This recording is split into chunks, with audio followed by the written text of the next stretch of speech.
মামলা শেষ, সোহেল ভাই মামলা থেকে ইদানিং খালাস পাই ফেলছে, আপনি কি বলেন? আরেক নেতা ডাগিয়া ঘুরে মামলার কাগজের লিগা।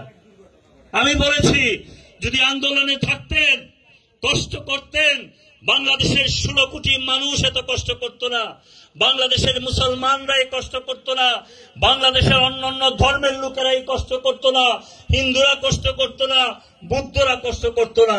আজকে তো বাংলাদেশের সমস্ত মানুষ ভালো আছে।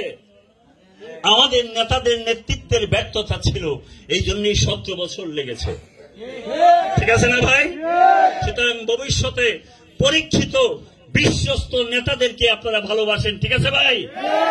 আমি মনে হয় সেই পরীক্ষা দিয়েছি। আমি যদি সেই পরীক্ষিত নেতা হই, আগামী ফেব্রুয়ারিতে আপনাদের ভালোবাসা আমি চাই। আর আগামী শনিবারে দলে দলে আপনারা ঐক্যবদ্ধভাবে সেই গুরুদয়াল কলেজ মাঠে উপস্থিত থাকবেন, সেই আহ্বান জানিয়ে আমি আমার বক্তব্য আজকে আর দীর্ঘায়িত করতে চাই না। আবারও আগামী কয়েকদিনের মধ্যে আবার সমাবেশ করব, আর শনিবারে তো সমাবেশ আছেই। সবাইকে ধন্যবাদ। আবারও রাতের বেলা কষ্ট দেওয়ার জন্য। আমার মনে হয় কষ্ট আপনারা পান নাই, কেউ নড়াচড়া করতেছেন না, ঠিক আছে? সবাই খুশি আছেন?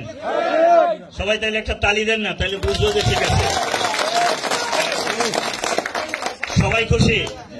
আর আসলে জালালপুর বাজারে ইদানিং যে দামি দামি মজার মজার চা বের হয়, আমি দেখি কিশোরগঞ্জ থেকে রাতের বেলা অনেকে চলে আসে, আমাকে বলে চলেন যে জালালপুরে চা খাই।